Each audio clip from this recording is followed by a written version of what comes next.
I'm Christina Aguayo in Dallas, and here are your top stories. Remember when an Arkansas nurse accused Bill Clinton of raping her while he was Attorney General, then Hillary tried to silence her when she came forward? Juanita Broderick, a retired Arkansas nurse, took to Twitter on January 6, 2016 to reignite claims that Clinton sexually assaulted her. She said, "I was 35 years old when Bill Clinton, Arkansas Attorney General, raped me, and Hillary tried to silence me. I am now 73. It never goes away." The post was made in response to Hillary Clinton's post on sexual assault victims, where she said, "To every survivor of sexual assault, you have the right to be heard. You have the right to be believed. We are with you, Hillary." Broderick said Hillary's comments were thoroughly disgusting. Broderick has long claimed that it was Hillary that tried to silence her when she came forward with the allegations against her husband. Here's a timeline of the events. On April 25, 1978, Broderick, a 35-year-old nursing home administrator, met then Arkansas Attorney General Bill Clinton, age 31, at the Camelot Hotel in Little Rock to talk about campaign support. She says he forcibly assaulted her in a hotel room, biting her lip and leaving visible injuries. She immediately told her husband and two friends, who later testified that she did in fact tell them of the assault. Late 1978, under pressure during Clinton's gubernatorial bid, Broderick said she was forced to sign an affidavit denying that Bill Clinton did anything quote-unquote improper, adding that she feared for her own safety and the survival of her business. 1998. As part of Paula Jones's sexual harassment lawsuit against Clinton, Broderick was interviewed by independent counsel Kenneth Starr's team. Investigators said that her story was credible and included it in their report, saying that it was at least possibly true. February 16, 1999, the Wall Street Journal published a detailed expose based on Broderick's allegations, prompting a national attention during Clinton's impeachment over the Monica Lewinsky affair. February 24, 1999, Broderick went public on Dateline, tearfully recounting the assault in vivid detail. I just was very frightened. I tried to get away from him, and I told him no. Because I didn't want this to happen. But he wouldn't listen to me. The Clintons have been long accused of racking up a quote-unquote body count, which critics say gives credibility to Broderick's reason for signing the affidavit. The Clinton body count is a persistent set of accusations alleging that Bill and Hillary Clinton secretly order the murders of political opponents, business associates, and critics, often staging them as suicides, accidents, or natural causes to cover up scandals. Fact-checkers, including Snopes and PolitiFact, say these are conspiracy theories.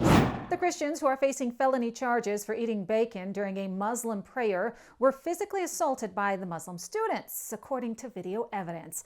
The families are now speaking out, saying campus police and the Muslim students are not being honest. The incident happened at the University of South Florida when the three Christian men approached a group of Muslims as they were praying, encouraging them to repent so they won't go to hell. Is that Jesus Christ is Lord, Muhammad is dead, he's in the grave, Jesus is alive, you need Jesus. In a press conference, the Muslims cried as they claimed that they feared for their lives and were in pure terror as the Christians waved bacon while walking close to them, wagging their fingers and professing that Jesus Christ is Lord. After the prayer ended, we look up to see them taunting us in our faces with bacon.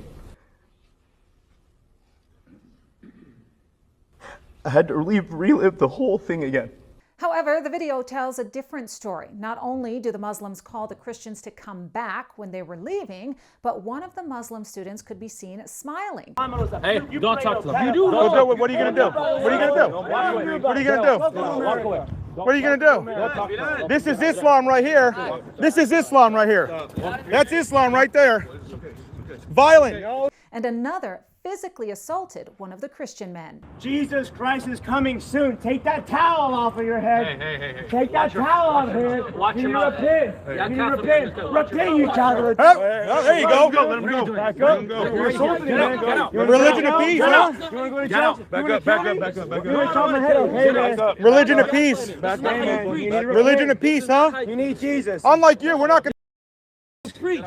We're not violent. The same Muslim student repeatedly approached the Christian men in an intimidating manner, with his fellow Muslims having to pull him away and hold him back, as if to prevent him from assaulting the Christians.